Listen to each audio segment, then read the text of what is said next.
Okay, so let's take a look at worked example 3.3. And you're asked to draw the following structures for carbon dioxide, the Lewis dot, the two-dimensional, and the three-dimensional.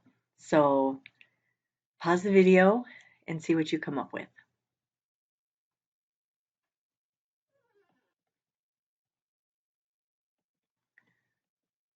Okay, the first step in all of this is writing out the Lewis dot structure. And carbon in family 4A has 4 valence electrons, and oxygen in family 6A has 6 valence electrons. So if we look at trying to fulfill the octet rule by forming a bond between carbon and oxygen, we see that carbon at this point only has 1, 2, 3, 4, 5, 6 valence electrons, and each oxygen only has 7. Not only that, but each carbon, or the one carbon, has 2 unpaired electrons, and each oxygen has an unpaired electron. So we'll take this unpaired electron on oxygen, and it can form a bond with one of the unpaired electrons from the carbon, and then this other unpaired electron on the other oxygen can form a bond with the unpaired electron from the carbon. So we get a Lewis dot structure where there are 4 electrons shared between the oxygen and carbon, and each atom now fulfills the octet rule.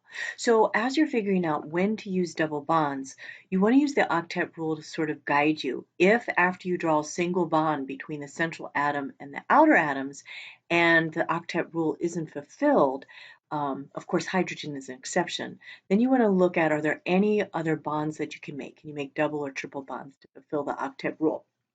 So when we make the two-dimensional structure, we just change those shared electrons to lines, and then the three-dimensional structure. So this was something that, unless you've read, you wouldn't necessarily know. So carbon has 2 outer atoms and no lone pairs on that central atom.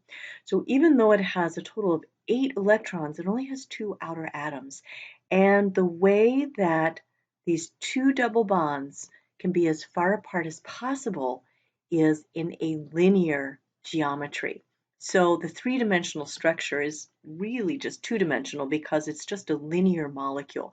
But that's important to know that carbon dioxide is a linear molecule. Anytime a central atom has 2 outer atoms and no lone pairs on the central atom, it's going to be linear.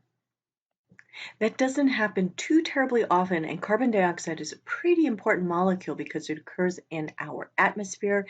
It's a waste product of combustion of fossil fuels, and it has a huge impact on our atmospheric conditions, and it's actually contributing to climate change. But anyway, what you need to know is if a central atom has 2 outer atoms and no lone pairs, it's going to be linear.